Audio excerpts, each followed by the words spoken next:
তারাবির নামাজ নিয়ে অনেক সমস্যা, ৮ না ২০ একটু বলবেন কি? যুবক সমাজ যারা আছো, ৮ ২০ এগুলো আমি তোমাদের মুখে শুনতে চাই না।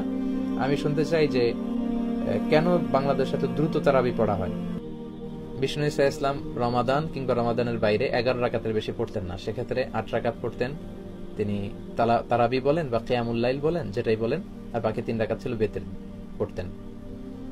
পরবর্তীতে উমরে ফারুকের সময় উনি সাহাবীদেরকে বিচ্ছিন্ন হয়ে রাত্রিবেলা মসজিদে নামাজ পড়তে দেখে একত্রিত করলেন, তখন থেকে ২০ রাকাত চালু হলো। মসজিদে নববীতে, মসজিদুল হারামে আজও ২০ রাকাত হয়। আমি আল আজহার ইউনিভার্সিটি থেকে ব্যাচেলর করেছি, সেখানেও ২০ রাকাত হয়।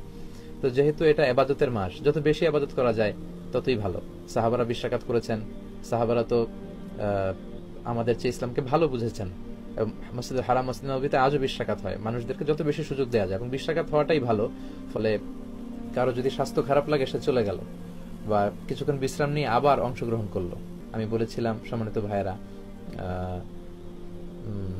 কোয়ান্টিটি ধর্তব্য না, মানে কয় রাকাত এটা বেশি গুরুত্বপূর্ণ, গুরুত্বপূর্ণ কোয়ালিটি, কত ধীরস্থির ভাবে, কত স্মুথলি আপনি পড়ছেন। আলহামদুলিল্লাহ, আমি তো মালয়েশিয়াতে তারাবি পড়ি, কত চমৎকার ধীরস্থির ভাবে যে তারা পড়ে। মিশরে তারাবি পড়েছি, কত ধীরস্থির ভাবে পড়ে। হেরেম শরীফে কত ধীরস্থির ভাবে পড়ে।